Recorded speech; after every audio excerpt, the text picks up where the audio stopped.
The Visiting Artist Program, funded by PAFA's graduate program, brings an outstanding roster of local, national, and international artists to PAFA each semester for lectures, critiques, and workshops. The program exposes students and the public to a range of artistic approaches and fosters discussion about contemporary art and ideas. This afternoon, we are pleased to announce that Rachel Rossin is here to present her artist talk. Rachel Rossin is a painter and programmer whose work explores entropy, embodiment, and the ubiquity of technology and its effect on our psychology. Over the last 5 years, she has gained recognition for a series of astonishing exhibitions that blend oil painting, sculpture, and virtual reality. Rossin's practice investigates the fluid boundary between physical and digital worlds, particularly in ways information and sensory experiences are transfigured by each. In 2015, the virtual reality artwork, I Came and Went as Ghost Hand, I'm stumbling on my words here, sorry about that. Maybe? Yeah, thank you. Yeah. Photogrammetry models of the artist studios and domestic spaces dissolve in response to the user's gaze to create an elastic, unstable environment. In the critically acclaimed The Sky is a Gap 2017 to 2019, time and space are enmeshed as the user's body slows down, speeds up, and reverses a cataclysmic explosion.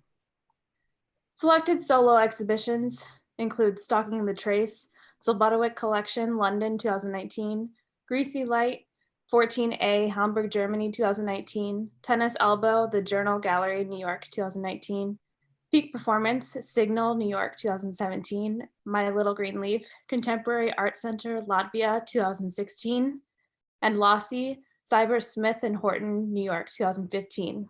Selected group exhibitions include Chaos and Awe, Painting for the 21st Century, Bryce Center for the Visual Arts in Nashville, Tennessee, 2018, After Us, K11 Art Museum, Shanghai, 2017, ARS 17 Museum of Contemporary Art in Kaisama, Helsinki, 2017, and First Look Artists VR, co-presented by Rhizome, the New Museum, New York, 2017. Rossin was a fellow in virtual reality research and development at the New Museum's New Inc. in 2015. Please give a warm welcome to Rachel Rossin. And Rachel, you can go ahead and share your screen with us now. Okay.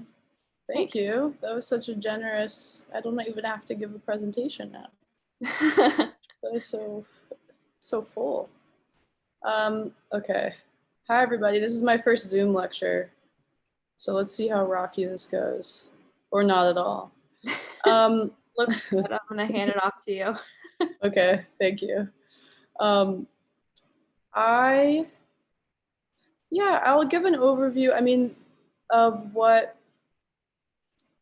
I think I'm gonna focus more on the painting, and then in the questions, that because my work covers such a wide breadth of media, I'll focus more on where the paintings come from for this one. And then in the questions, if you have any follow-up on the programming or like the technical stuff, then we can go into it. This is a screen, the I Came and Went is a ghost hand piece that I developed at the New Museum's incubator. The photogrammetry piece from my beautiful introduction. This is visuals from this. And so this is a part of one of my first solo shows in New York with my gallery, Zieher Smith Horton. The show is titled, hold on, let me just get my bearings here. Oh yeah.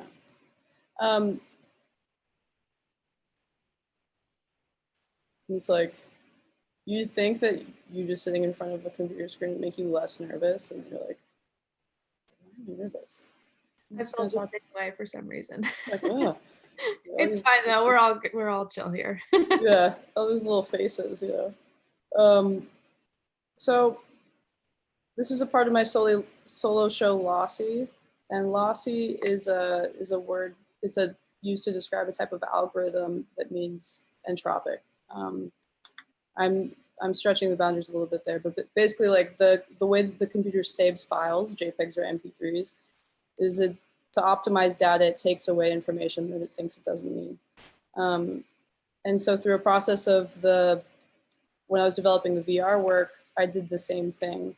And then also applied a script to each viewer's gaze, so that as you moved through the piece, you were an arbiter of entropy, meaning if you were taking, like sort of carving pieces out of the scenes with your gaze. So there was a little bit, like it would reset every 24 hours, but each viewer had their own experience of sort of taking away parts of the piece. And the paintings that I made from these spaces, so it's like a combination of photogrammetry and then fake photogrammetry, where I would make these renderings and then feed it to the photogrammetry algorithm to sort of fake that it existed, to reconstruct places from my childhood that didn't exist. And that's sort of talking about Lossy and like the loss of memory and processing, you know, like old memories and traumas. So the paintings, no, actually, I'm gonna open up this folder too. The paintings made from these spaces were like, it's more like in conversation with observational painting. Meaning I was kind of like, I was trying to crunch the uncanny, like find the, ooh, I bet that was irritating. Find the uncanny in these spaces. So it was really about representing like almost like the digital dust. But like in the conversation with like plein air painting or that type of like more illustration based. And you know, I think we get an idea of what I mean, but if I show you these.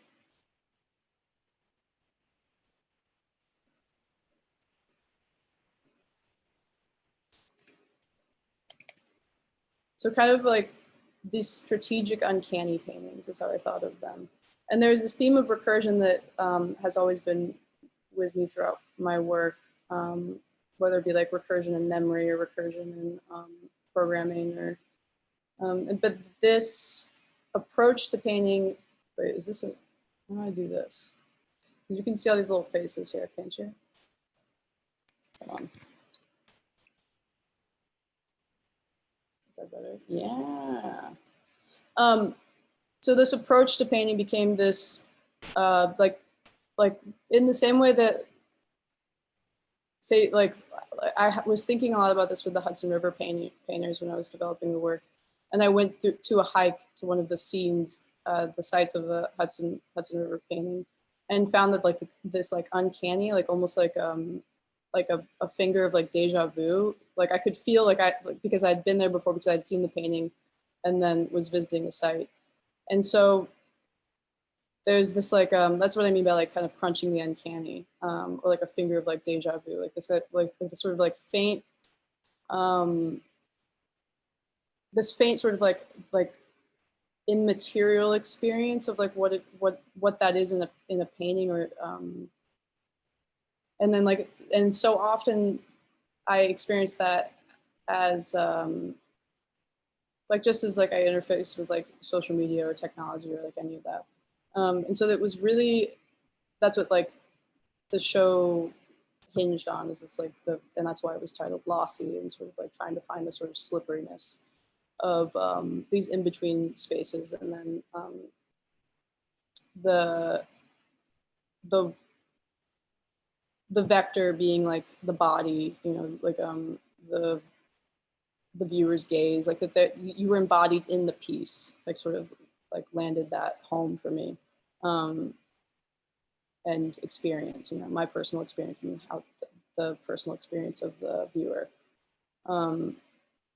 Meaning like, you know, that they were moderating the piece, that the piece was like active, and so like, and that crunching of the uncanny would happen because the VR piece was shown next to the painting. So you take the I mean, it's just like, it feels so old now because it's 2015, but that's, you know, that's the way technology moves. But you take the headset off and there would just be this sort of like deja vu, like almost immediately. And so, yeah, that's 2015. I'm gonna skip ahead. So the next piece that's sort of like in concert with that is I was thinking about making works still from like the vector of the body of like my own experience, and the way that I could sort of use proxies of myself to create spaces that felt more like a peripheral, like a more of like a cognitive peripheral, which is what like I've always used technology for, and like have thought about, like, you know, of course, like new technologies in virtual spaces, like as a way to sort of authentically find new ways of seeing a representation of like slippery psychological spaces, is what I'm going to call them right now. And this was a series come from save as to folder, and I'll show you this sim. So it started as this, like these sims that I would bring into VR. This is gonna be low res, isn't it?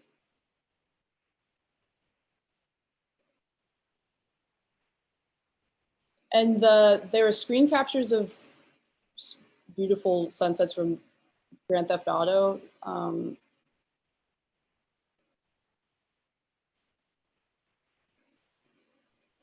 And I just activated them by giving them their own gravity. So it's like almost like gave these like two cloth substrates their own gravity, and so they were just interacting.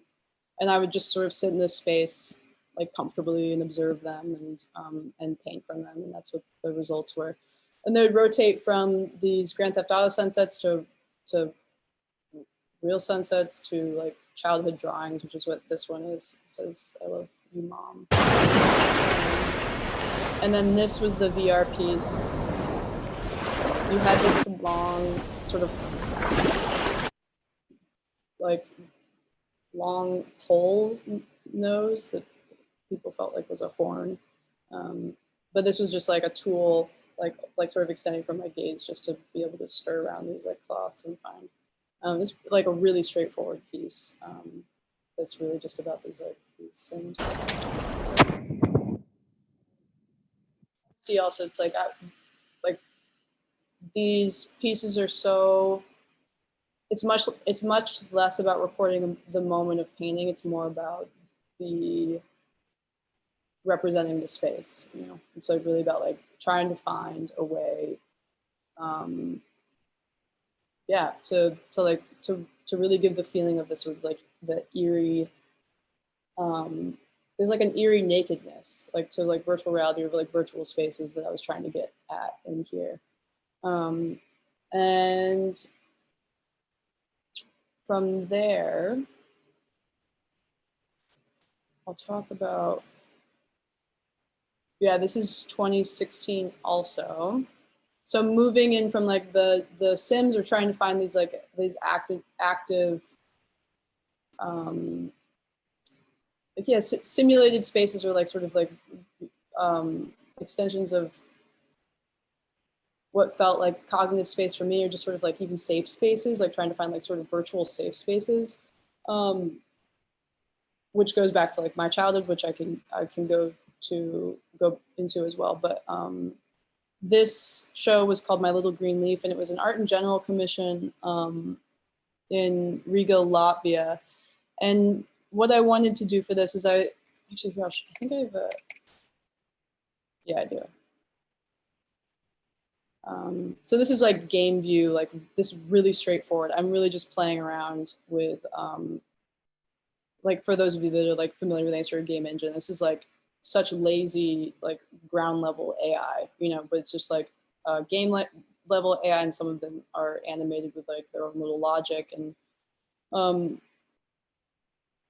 And I was just playing around with this to sort of like make spaces, and I was just making my own tools, and really just playing. And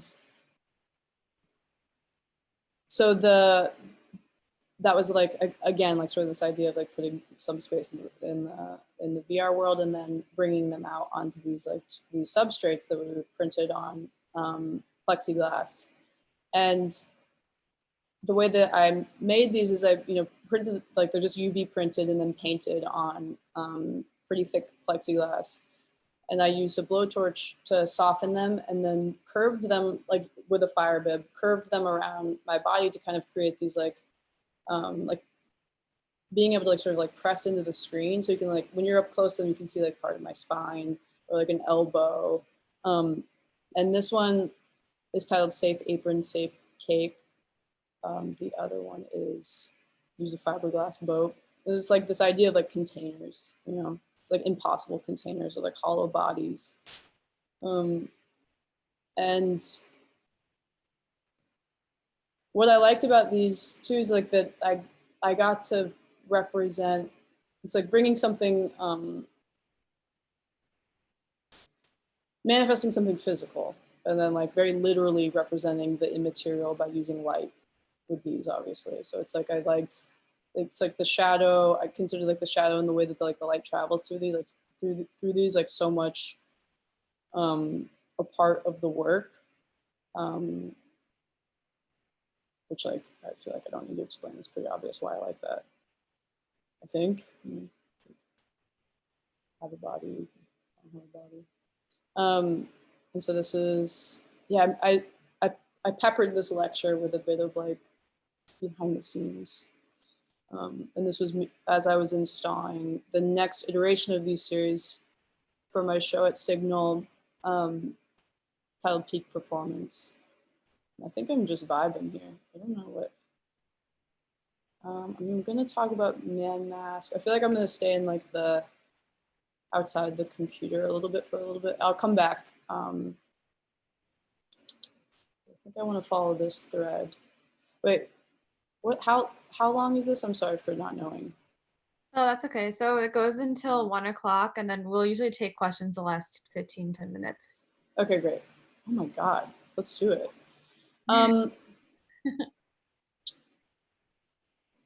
Yes, okay, cool. So follow the painting thread and then I'll go back.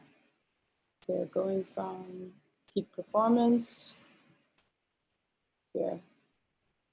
So peak performance was interesting because we had, I wanted to continue exploring this like hollow body plexiglass painting series. You know, talking about like the substrate of the screen and you know, finding these containers. And so the,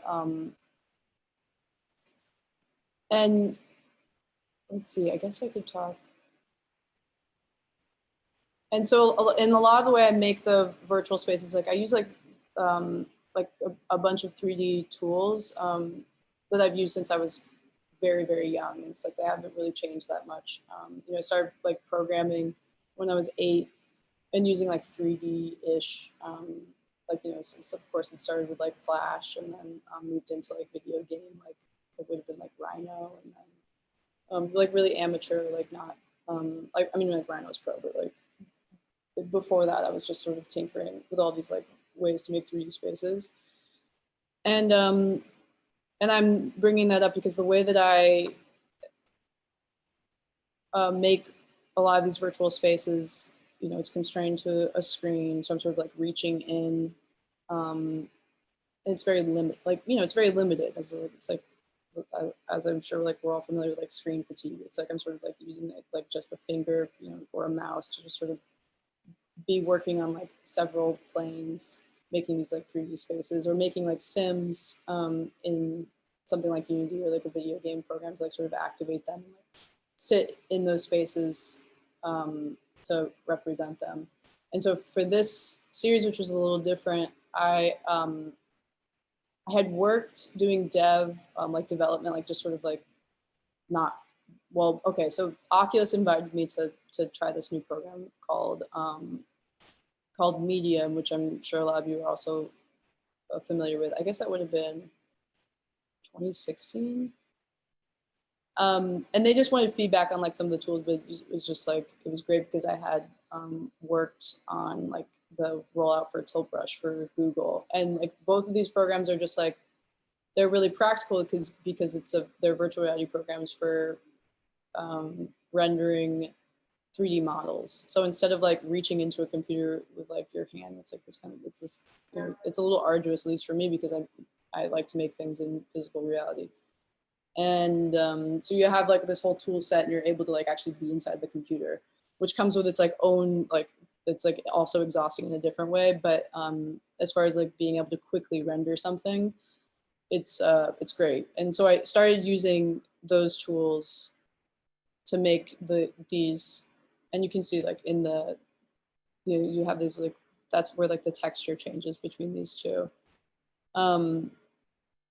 We can see it's like this is way more like polygon based, and there's like less of a like the texture of like clay, which I was trying to get with like ZBrush and all of that before, but you can't really put your hands inside the computer unless you're like scanning it or using photogrammetry. Anyways, it's getting too technical. I'll just show you what it means, like what I'm talking about.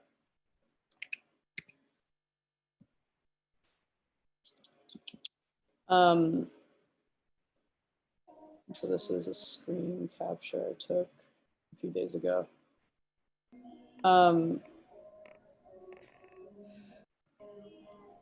It's so straightforward. I mean, it's just like, and it's and so many artists are using this now because it's just so like, it's like, of course, it's like we've all been, it's like maquettes have existed for forever.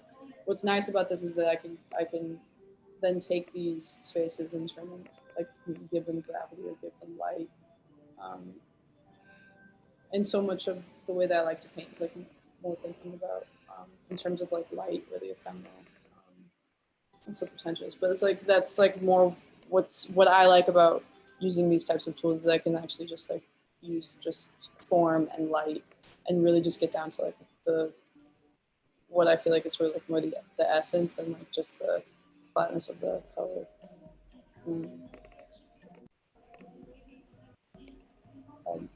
I use a color.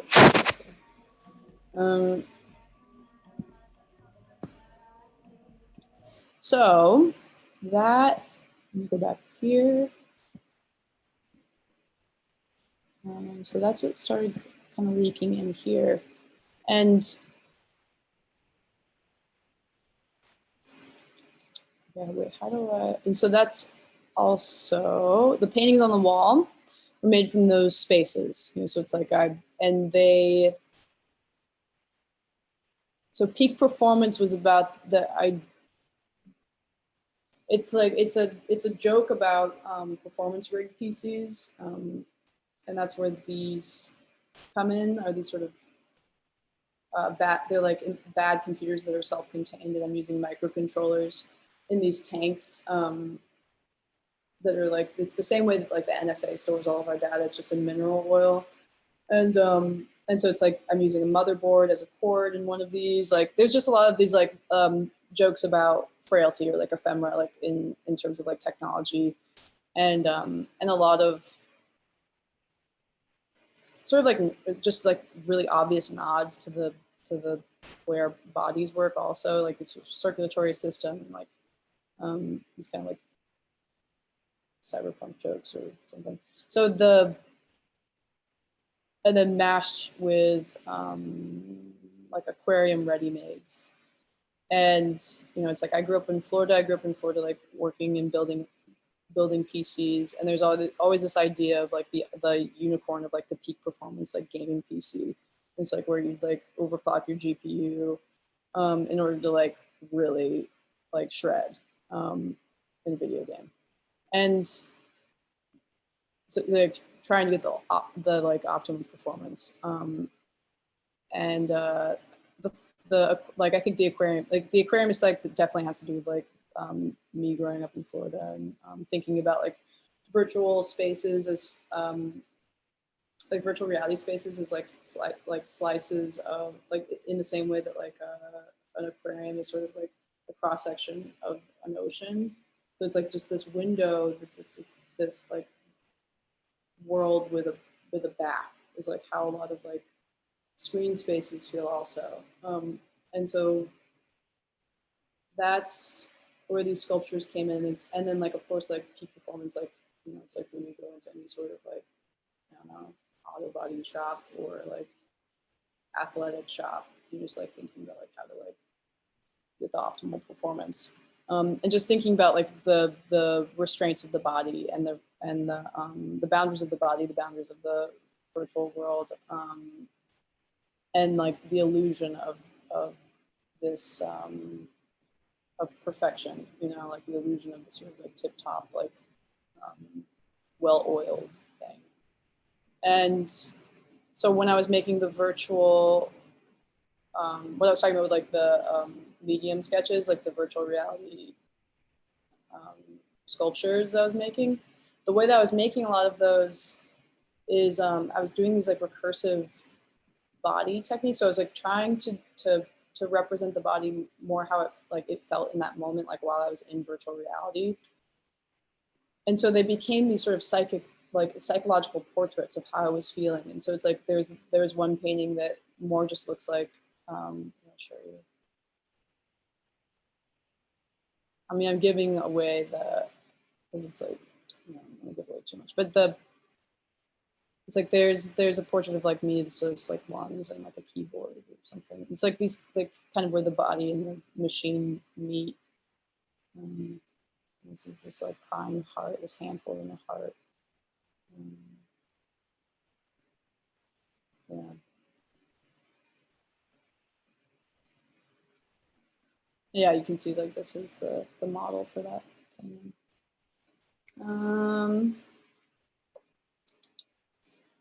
So from there, let's see.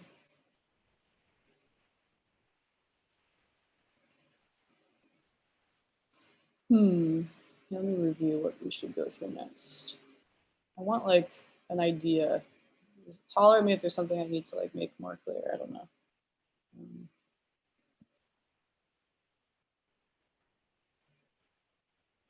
I'm gonna go through this. Okay, yeah. No, I'll wait to talk about that stuff. I'll go into the hologram combines now, which is like, let me open my face. So there's some hologram combine experiments behind me. So, yes. So this series started, when did this series start?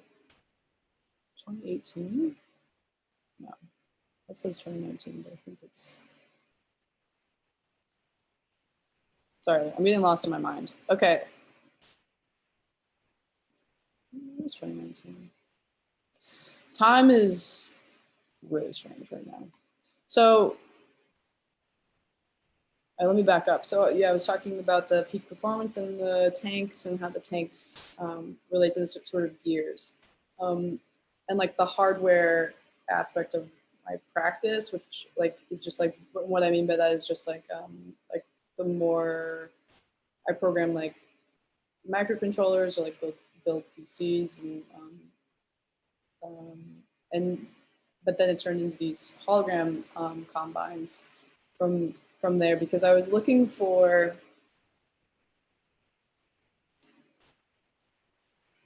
how do I say this, like in terms of the cognitive, like the reason for the virtual spaces is this like sort of extension of like when we think about technology, like what is technology but like a peripheral, you know, it's like, and I've said this before many times, but it's like the way that horses were used to extend our mobility, you know, it's like that's like what like the first sort of like using biological organisms that like in the beginning, that's like what we thought about as like technology, shaping like a rock, of course, or any of that. And now we're in this time where new technologies are more peripherals for, yeah, for like cognition, you know, like language, like they're just more these like psychological spaces, and that's like how I've always used, like growing up, this wasn't new media because it existed already, it was just media without a past. And so it's like the way that I've always approached this is more, and I didn't have any, it's like I didn't grow up around art, so I didn't have any idea, there was no history for, and so that just became my way of seeing or like digesting reality. Like it wasn't anything that was forced. It was just like, it's like there's pain, and then there's also this thing. I had no idea that there was like really, I mean, I had the idea that there was a history of pain because of whatever I like was passed down, you know, that I absorbed from like reality. But like new media, I didn't think of like new media as like this distinct thing, not until I was like in college. And what I mean by that is just like I don't know, I lost my like train of thought, I guess. Oh yeah, peripherals. So it's like we had like this idea of like technology, or like new technologies being like obviously cell phones. Is like extending like a mind spaces, whatever. I made my point. So, and that in like a very obvious way, like becomes a proxy or a stand-in for like the mind, and then like the paintings become like sort of a stand-in for the body. Yeah. So the way that I made these hologram combines is I just started embedding screens, like hologram screens, into paintings, and that's what you're seeing here. And well, what I was delighted by these, I mean, I love the like frailty of these, like the way that in the same way that like the tanks are making jokes about like the limits of the body. So the screens are like some of the 3D spaces that are like animated, and the way that I animate things is like another tangent that I shouldn't get on right now, but I'll come back to it. But they're the crushing like the sight and then the image, if that makes sense. Like what I was talking about in Lossy, where I was representing these virtual spaces, like these like sort of slippery, ephemeral, like virtual spaces about memory that are like very sweet and tender, and then representing the painting as like an illustration or like static, strategic way of pointing back to the. With these, I wanted to like crush it even further, where they're playing with like the idea of like annotating on top of paintings, like where they become a part of the painting, and then also just becoming the representation of the painting. And here, I'll show you a good example of that actually, or like what is a more obvious example. And I'm sure you've seen these. I mean, like there's a bunch of artists that are using these hologram fans now. And they're mostly used for like advertising. And I just went in and like altered them like really slightly. Like just like broke, like it's called like kit bashing, like when you just like kind of destroy something and then like reanimate it for your own needs, which was like some trial and error. Just in order to like embed them into the paintings. So here, this is what I'm talking about. So like you have these hands that are like sort of the annotation, and then the sim that's the space, like from where the painting was made. This like figure here, then the light source and all that.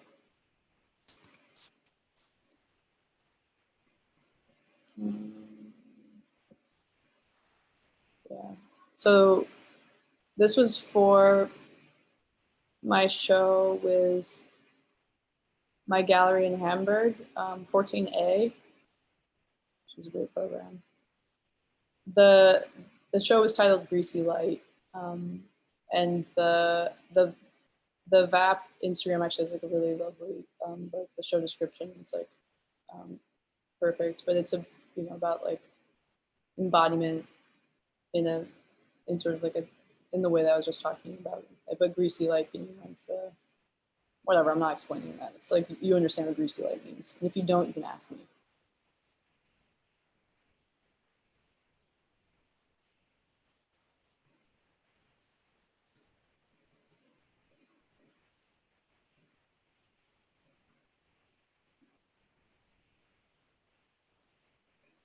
Rachel, I have a quick question. Do these paintings in person, is there any like sound element, or does the like sound of the motor from the fan, is that what's Yes. making it? You might be just hearing that. Wait, can you hear it right now? No, I'm just wondering, like, I know there's background noise in your from your audio, but I'm just wondering how they're presented, if there's any sound element to these. Oh, yes. So I'll talk about that. So these, for this show, for Greasy Light, there wasn't. There's just the motor. For my most recent show, I'll show you, there was.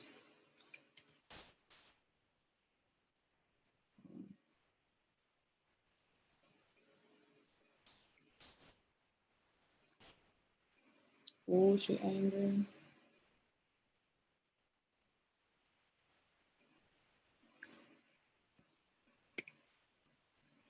Oh, my computer's like acting up. Come on, little guy.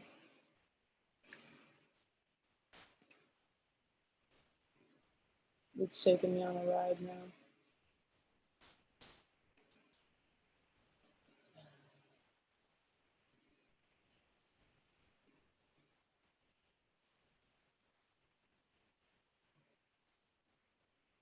Okay, hold on. Hold on while I fix this. Is my screen paused?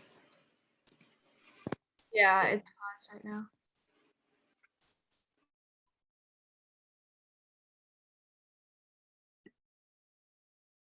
Ooh.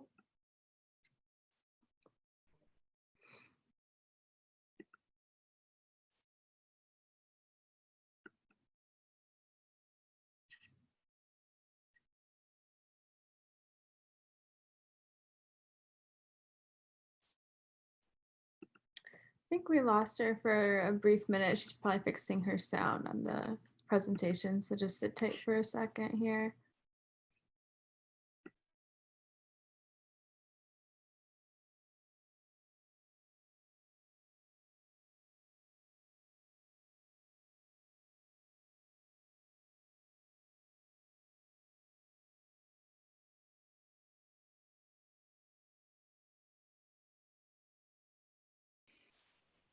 I'm back. Okay, I went ahead and made you a co-host, so you should be able to screen share again. Okay. You gotta get real scared. I'm glad you came back. Me too. No worries. Like, this is just the reality of Zoom world. There's like, I know. you can't fight it. So We just gotta rock with it. All right. Where was I? Oh yeah.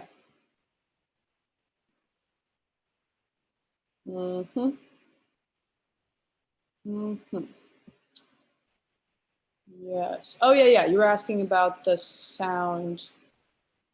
So this is the show I just finished. At 14A, again, my gallery in Hamburg, where,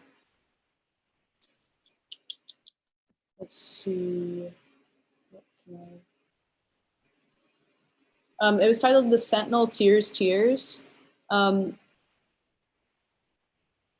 started working on it in quarantine.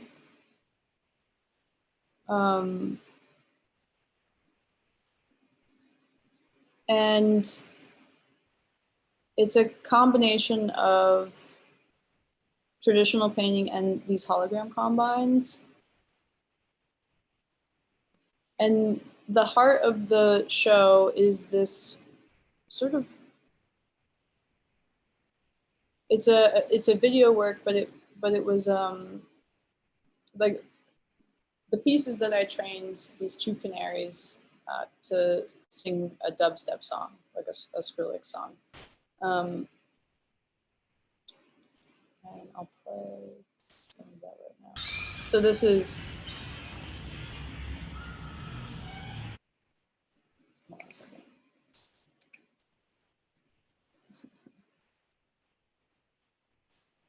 I'm just trying to show both of these things. So there's two floors to the gallery, and as I was working on the paintings, I was like every day training these canaries to to mimic this song. So it's like, you know, of course, like talking about the symbolism of like the canary in the coal mine, and then the way that the finch family, the way that those birds' brains work is they're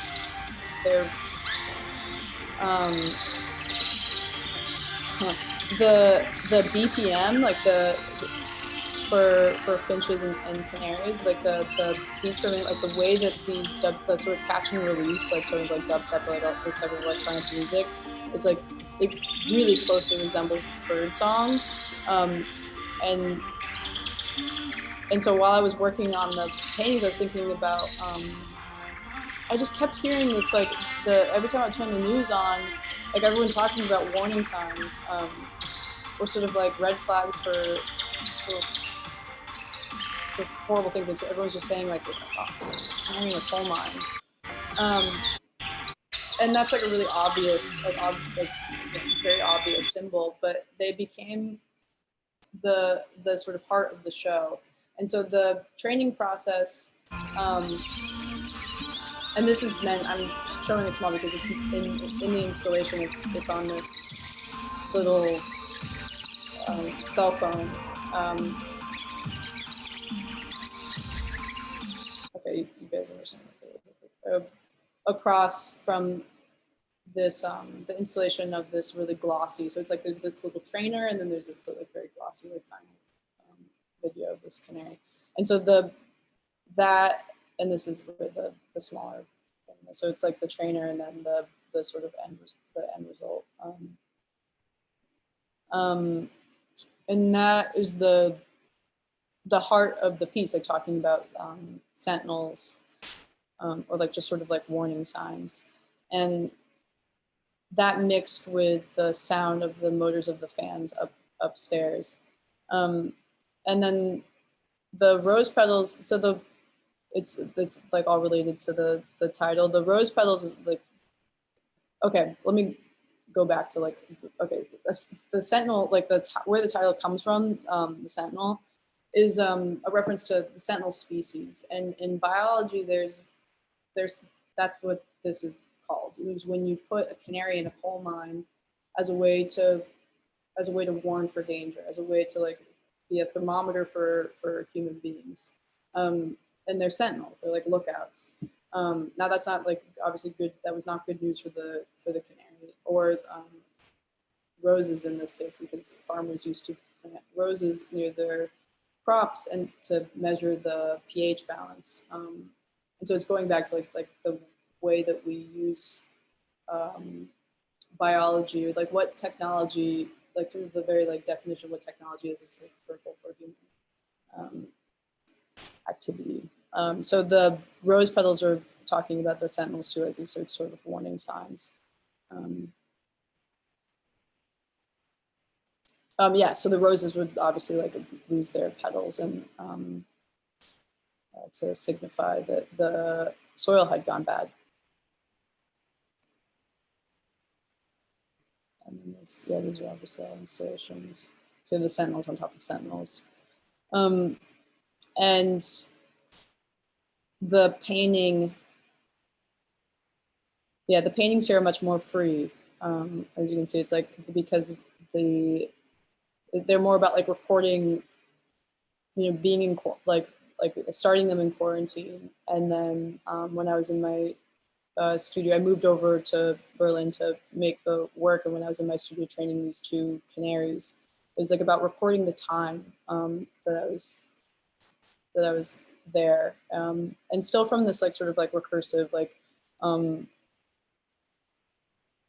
body awareness, like sort of like recursive body awareness things, like talking about like myself as like a sentinel in a way, like, you know, just in terms of what's been happening in the world.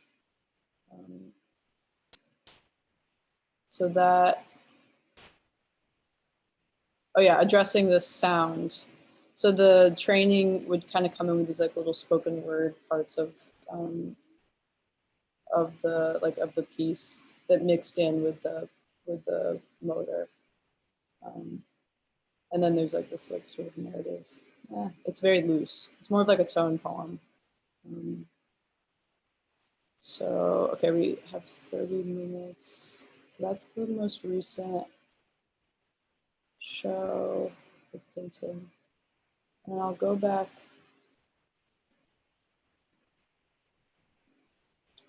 Like weirdly tired. Okay, yeah. Wait, hold on.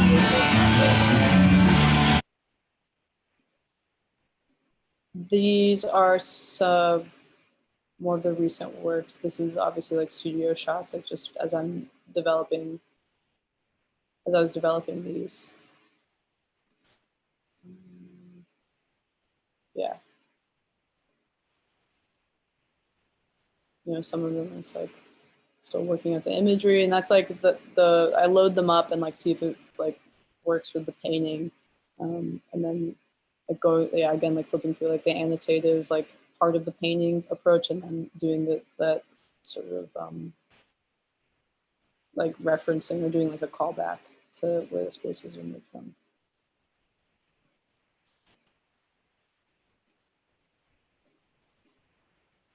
Kind of more of the same. You know, and the way that you can see like bottom right here is, you know, it's like where these marks are. And so I'm kind of just throwing the ball back and forth with like the things I make in virtual spaces, and then, like myself, obviously. This one is, and then, yeah, I guess like, I don't know if I need to talk about that, but in the painting itself, it's like I'm like playing with like music, sort of like touch of the airbrush, and this would obviously like mechanical, and then using these like more free impulsive lines. Yeah. What's this? Oh yeah, this is just like editor view of when I was working things out. So there's like some element of chance also in some of these when I'm like talking about like simulations. Okay, so I'll go back to what I was talking about before. Should I play?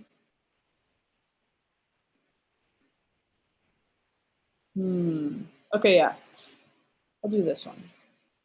I'll start in 2016. So it's like, yeah, we have 2015, here's 2016. This was when I was out of the New Museum incubator, but Rhizome and the New Museum commissioned this piece titled Man Mask. And Lauren Cornell, when I was talking to her about developing the piece, I was talking about, we were going through, she was the curator and for this series.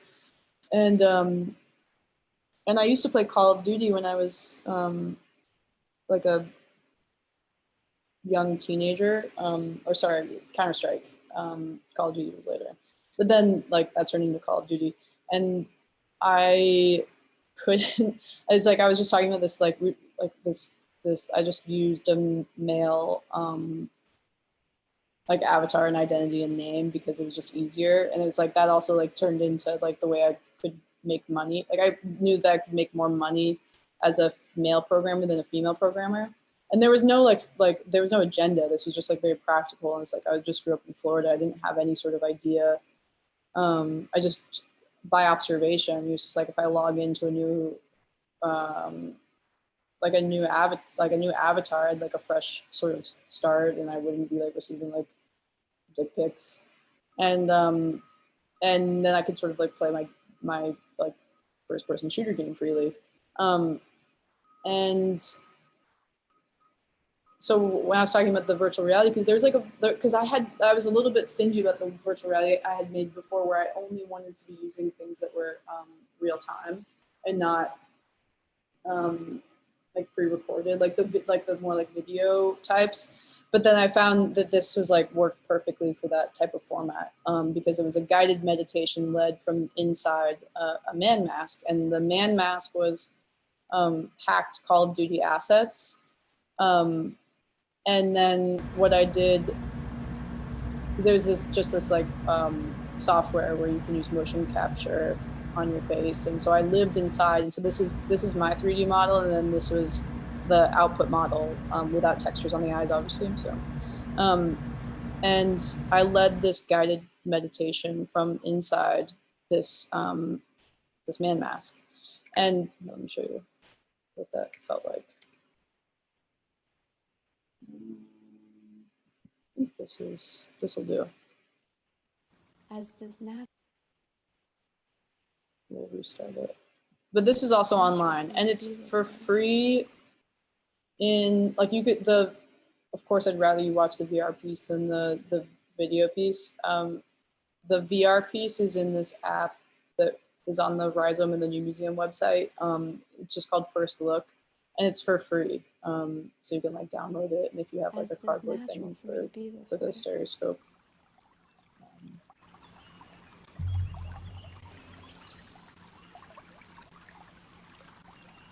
Let's see, what is this? Grateful to be this way.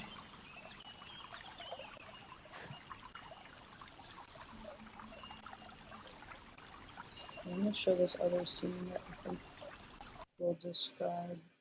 Where is it? Yeah.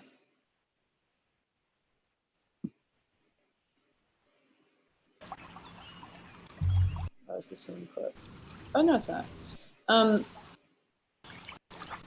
So the world that you're kind of moving through all these hacked Call of Duty, that's what, you know, these men, you can see them like here. I don't know, it's like you can look at the piece, but they're like in the piece when you like hack a video game, you just start stripping all the assets. And they're kind of these like nesting dolls of animation sequences, and that's how they sort of like fake variety, or like that's how like the AI machine. So it's like when one can trigger the next, and so I collapse them all on top of each other, and that's like this is the editor view of what that looks like. So you have like one situation, and then there'll be like a forked tree of like 12 possibilities. And so I just hacked all of those, and that's what populated the world. So you're kind of moving through all of these, like, it's like, you know, there's like parts of like cutscenes, and then like there's like shooting stances, and then like getting hit. It's like kind of this like chaotic, it's like this little chaotic universe. And then I'm inside this man mask delivering this like body awareness meditation as you're like moving through these like, this kind of chaotic like, men crossing over each other with these weapons, and yeah, it's just like an exploded scene. Yes, I think. Do I have anything else? I might have some more. What's in here? Yeah. I mean, this, like, you know, the software doesn't really exist anymore, which is a shame, because Apple bought it. They bought the software, and this is what is in all of those like mix emoji things. This is what the guts are for that. And I'll talk about another project that kind of deals with the guts. Yeah, I was just like figuring out.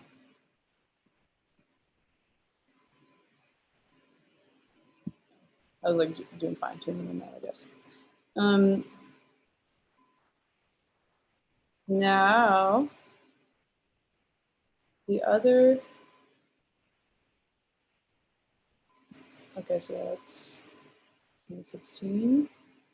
And then I'm gonna skip ahead to, yeah, let's see, we have 15 minutes. I'll skip ahead to. Yeah, we'll usually like take questions within the last 10 minutes. So Okay, I guess I'm not going to show this whole thing because it's so easy to look at online. But I'll just like end with these two things really quickly. This is recursive truth. This is like talking about OpenCV, which is like the guts of like all surveillance. I'm just gonna skip through this, like, but that's just like what like related to the guts of the other thing I was talking about. And so I'm exposing like this is a little bit of this like desktop performance, exposing the guts of OpenCV, and then facial recognition, and then there's these like really bad deep fakes from like really charming politicians and figures. And then the last thing is I'm going to go back to 2019, which is a piece called, a huge installation called Stalking the Trace that debuted at the Zabludowicz Collection and in London. And the heart of this piece was a VR piece that gained a lot of recognition. It's like first showed at Sundance. I first started developing it in 2016 at the New Museum. And the way that the piece works is it's tied to your position in space, and you're just moving like game time forwards and backwards on the x-axis. So and that's just like a really simple idea for like so you're moving these cataclysmic like Hollywood explosions, like these sort of like simulacra of explosions. You can't tell which are real and which are fake, forwards and backwards with your body as you like move through the piece. And the way that so the middle section of this video piece that you're looking at here is the tone poem. It's about 15 minutes, and it's a performance that's like part lights and 5:1 stereo, and it's this like really immersive video installation with these arches. And then the VR piece is in the there's four of the same VR pieces. They're linked, but it doesn't, whatever. The VR piece, you're scrubbing forwards and backwards on the sides here. So as you move through the piece, the apertures, these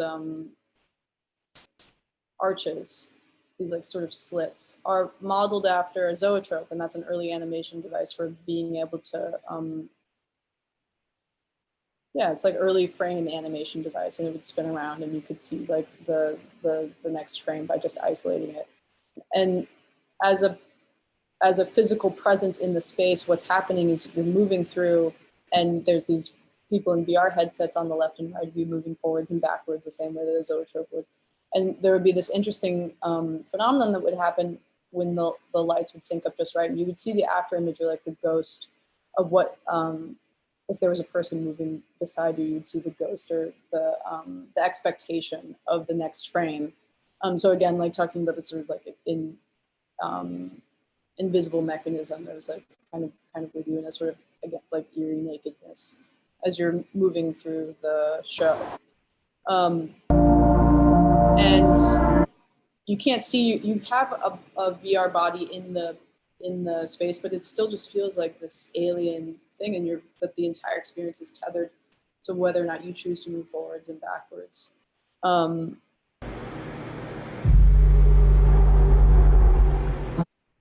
then it's just kind of like as I was developing the piece. I hope this isn't irritating. I just feel like in my brain, this is what I want. That's the sound of the VR headset on these rails moving forwards and backwards.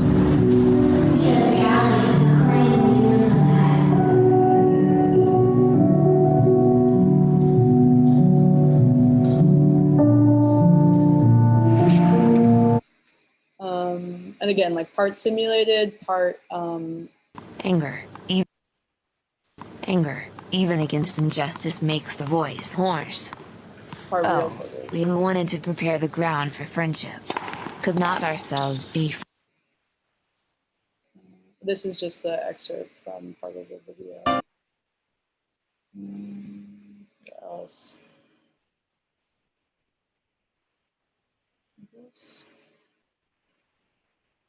Yeah, in terms of Stalking the Trace, I guess we're pretty close to the. Oh, here.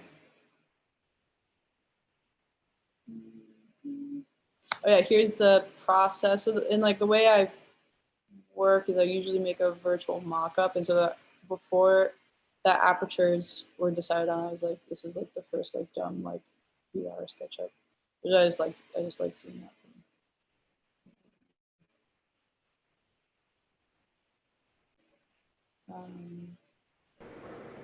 This is it. And the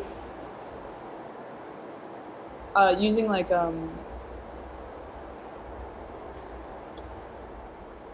theater software, all of this was linked. So this is projection mapped, the lights are linked, the sound is of course in sync.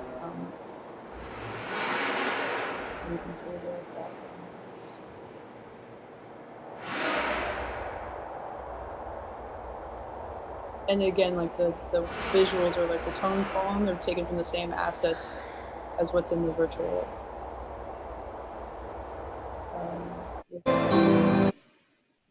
So yeah, this is my just kind of simulated explosions with like that Houdini, which is this like Hollywood special effects program for disasters usually. But it's like more physics based, but it's like really used a lot in like big Hollywood disaster.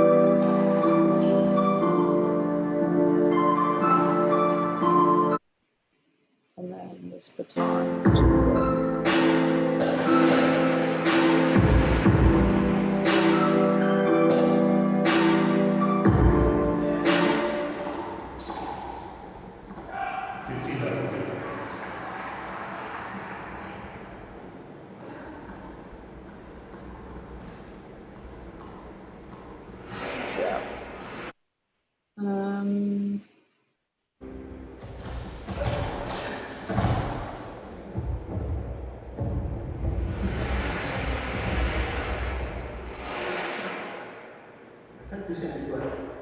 yeah.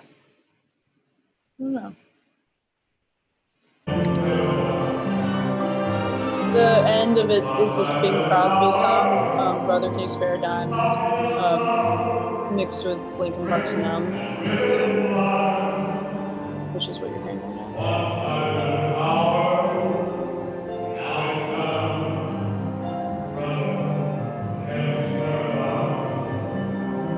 So yeah, where are we? Oh yeah, 51. Should I stop? Yeah, that was sick. I have a question about this installation. Is there projection on the wall that's like theoretically behind the camera too? Is it like all four walls? Okay. Yeah, yeah. And I can go into like some more of like the process. But yeah, so you're surrounded, and then there's like almost like little voices, like they're like, you know. Yeah. Throw guns back and forth between each other. Just like looking at the video of it, so. Yeah. Yeah. We do have some questions if you're. I would love some questions. Okay. Should I just keep my screen up, or should I stop that? It might be easier if you have to like reference something. Okay, cool. So Jill asked, I can't help but think of the aesthetic of vaporwave. When I see some of your work, do you think that vaporwave has influenced your work at all? I think like, I think of vaporwave, like I guess that, what was that famous essay that was like talking about vaporwave, like hauntology? Like I guess I think of vaporwave more as like really driven by nostalgia. I mean, correct me, but I've always, which is, I mean, there's definitely like, you know, I'm taking in, there's like lots of stuff about my childhood and growing up like digitally. It's like that's what the inspiration for like Man Mask came from. Mm-hmm. Visually, that like kind of pastel-y, I mean, I don't really like the way that looks, but like I definitely think it's like there's parts of it that leaked in no matter what, because it's a little bit part of like the zeitgeist, you know. It's like Web 2.0 stuff and like chrome, and like it was like really glossy like surfaces that only existed in you know, like really kind of only exist in like digital spaces. It was a good question. I don't hate vaporwave, just like We have a quick technical question about the hologram fans. Are yeah. they made? Have you made your own or thought about designing your own hologram fans? Yeah, I mean, you can buy them on Amazon right now. They're asking, have I made my own, or what are they asking? Yeah, have you ever made your own or thought about designing your own? Oh yeah. I mean, that's what these. I mean, these ones back here are these like USB. They're like kind of like hacked USB cooling fans. It's the same principle. It's like and they've existed. I mean, for so long. I don't know off the top of my head, but so I've messed with some of those. And then like kit bash the other ones. I haven't really gone in. There's no. Like I haven't really found a reason I don't need to design. I don't know how I could design my own other than like manipulating what's already there. But I program them all. So I guess that's designing my own. And then Amy asks, Rachel, what was your major in art college or graduate school? Did you have any residencies? And wrote, I love all the encompassing nature of your artwork, paintings, and layered with AI and holograms, sound, etc. Well, thank you. I went to Florida State, which was on like because it was essentially free. And again, it's like I didn't grow up with any sort of access to art, or that like I was wanted to be an artist, but I didn't know what that meant. So really, like a lot of the way that I was able to start making art was more out of just self-education, just really just like using the internet to find what felt the most like, I mean, it sounds cheesy, but it's like the most authentic or true. Because there wasn't, I also I didn't have any exposure to like what was internet art. I mean, that was just harder to find. But then like once, it's like once I started going through those spaces, that like definitely, those spaces became like major influences. Residencies, I've done residencies, but like no one, I don't know if any of it, like this is technically a residency. Is it technically a residency? My grant here is through a space, and if anyone's thinking about moving to New York, they should apply to this grant program. It's how I have this really wonderful studio. It's through the Two Trees program. And then they have a program that's related that's called the Sharp Lenses program. That's a residency, and then they have like a longer stay residency like grant program to give affordable studios to artists in New York City. And that's how I have this grant. But it's more like I don't know if I've done a proper residency. It's more just like by invitation, like the 20 Summers program, things like that. Or like the new museum, like they invited me to do a fellowship or to do research. All right. Hopefully that answered the question then. Rachel, this is from Arden, and Arden wrote, Rachel, I enjoyed seeing your work in Nashville a couple years ago, and I'm curious to know if you are contemplating new ways of thinking about interactive nature in your work amidst the COVID restrictions. I also am painting in VR, mainly in tilt brush, and have felt that the timeline of showing VR in gallery setting is a bit of an unknown right now. Love your hologram paintings. Oh, sweet. He's asking, yeah, I mean, was showing, because it's like sharing a headset, right? is Jacoby Sadowite's show right now has a VR piece, and and he's a great artist that all of you should know, and he I don't know how they're doing it, but I know that they're showing one right now, and I imagine that they're just like using a lot of alcohol wipes But I like with, yeah, like that's what the virtual reality, like the virtual reality like work has so much to do with interactivity that, and that's like a really good way of framing that question, because it's just like, that is the reason that, you know, the reason that you like would show virtual reality at all, because it is just so taxing. So I personally am fine with there, like that type of work having a little bit of a slowdown, just because it's like, it's really taxing on the museum staff. It's really taxing on, it's just like, it's a lot of maintenance, and there's like a lot of things that can still sort of go wrong. There's not a lot of infrastructure for showing that work. So like I personally am like, it's nice that's like slowing down, that part is like slowing down a little bit as we sort of figure out what the sort of like standard bears are, so that you're not just like replacing, you know, it's like that like sort of like plant, like that sort of designed obsolescence that sort of just comes with as a new technology is like coming into be used really frequently. So I think there's like sort of there's a relief in that for me on behalf of like the museums and like the way that we have to show. But yeah, I mean, there's vaccines. I like it's sort of a stopover right now that I'm a little bit grateful for, because it's slowing things down. And you know, with the hologram combine pieces, that became like a really like lucky relief, because as like the work was moving more into that space anyways. Right. For now.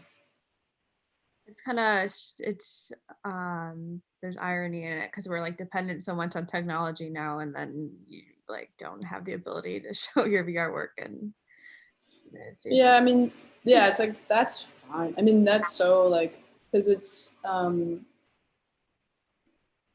like what I was talking about too, like technology being like this sort of like a personal, it's like, yeah, like a cognitive space, like personal periphery. So it's like it's like I can show anything that's digital. It just is like, it's going to be on your screen and not like a shared screen, you know.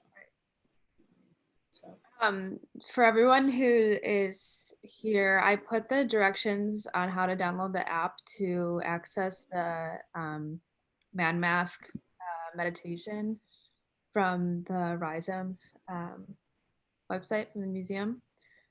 And then, so that's in the chat for you all to access. And then I have a question. What inspired you to explore entropy?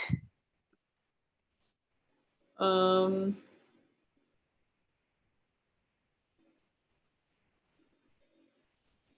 trying to not give like a really dumb, obvious answer.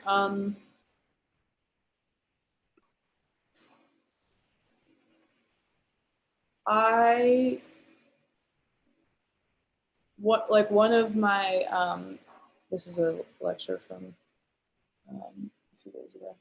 That's me. My cat's here. Oh, this is me messing with the. Oops. I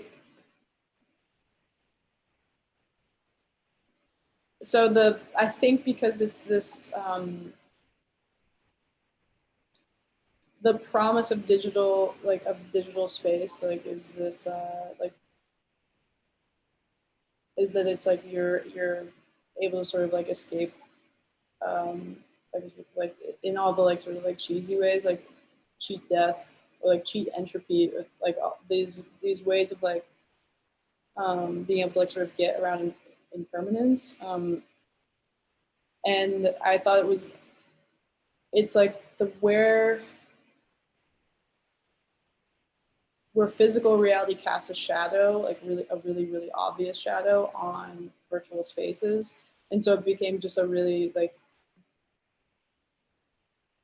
other than like, you know, the sort of like obvious answers that I want to give, that's like, it just became like this great hinge point and like tension for the work. And it's also just like as just like an interesting programming problem, like trying to program randomness like in virtual reality, or like yeah, Entropy, or like being able to like program that is this was it like just is this like funny impossible exercise. And I don't know, the Robert Smithson is a huge influence on my work, so it's like a place that I used to be. We got two more quick questions and then we'll wrap it up here. So, you said this might be obvious to most in the artist viewing community, but for those who are just art devotees, how do you sell your artworks, which are paintings with the overlays with the holograms or VR? Does the purchaser buy your hologram or VR program and upload it to their phone or headwear? I guess Oh like no, holograms are physical. Here, I have to move the cat. Yeah, I'll show you.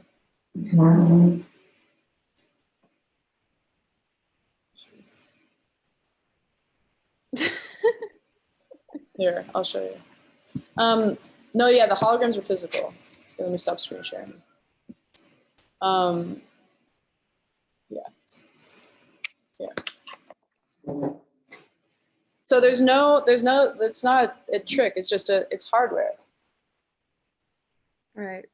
So I'll turn on. I think I can turn on this one. Hold on. I think it's hard to differentiate this for people who've never experienced it before to like see it on a screen the first time. But yeah. Yeah. It's like it's a fan that you program, but it's physical. So it's like it just comes as one. Its own object, so. Yeah.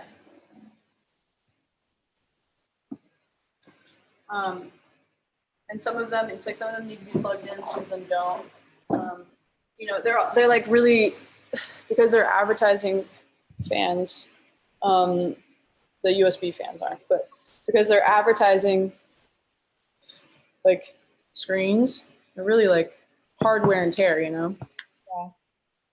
Yeah. All right. Thanks for showing us that. That was cool. Yeah. Then lastly, can you speak about the limitations of VR or any frustrations that you've had with it? You mentioned wanting to get your hands into the computer. Will the lack of physicality of VR always hold it back?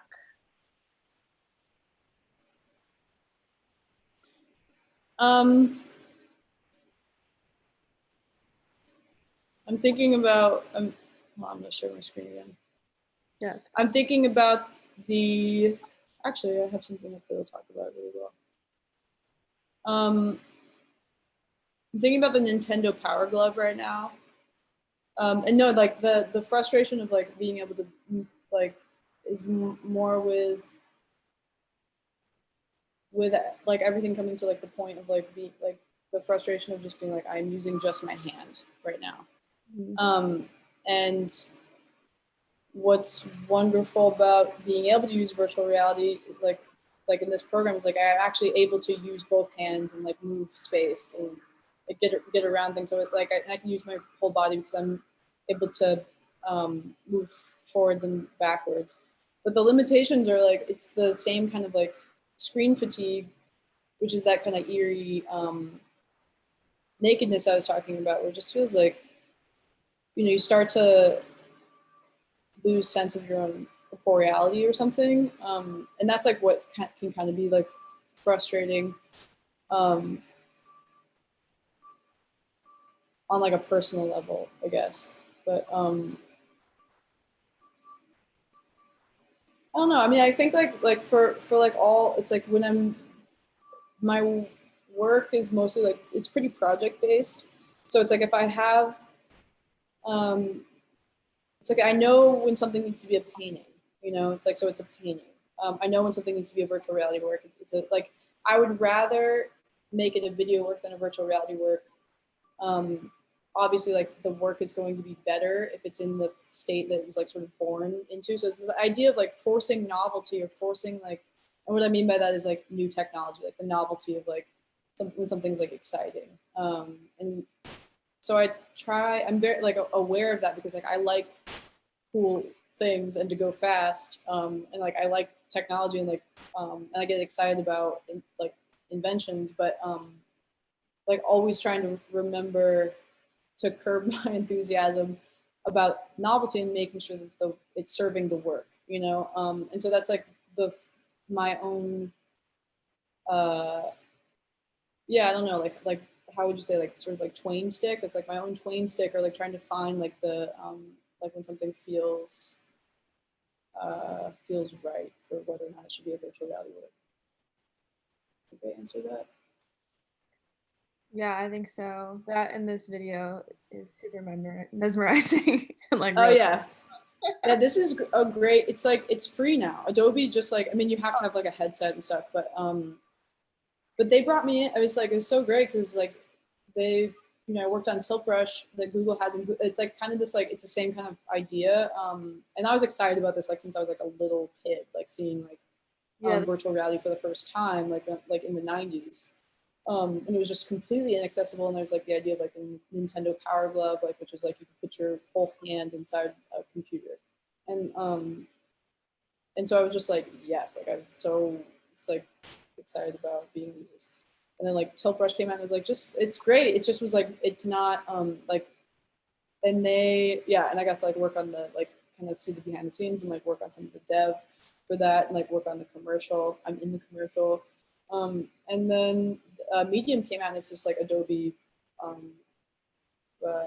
just bought it from Oculus and it's just great. I mean, it's just like, I don't know, it makes things like really easy.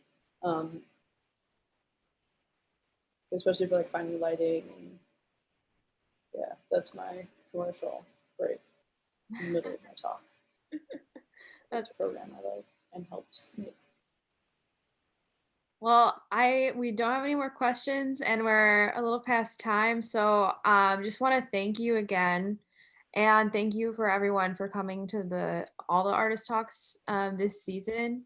And Rachel's gotta get to critiquing some student work here in about an hour, so we're gonna give her a break. Rachel, you'll probably be getting a lot of thank yous in the chat. Okay, I'll pull it up. People usually stay muted, but feel free to check that out. Okay, thanks everybody for attending. And I'm gonna end the meeting here in a sec. Thank you guys. We'll see you next time. I'm gonna stop.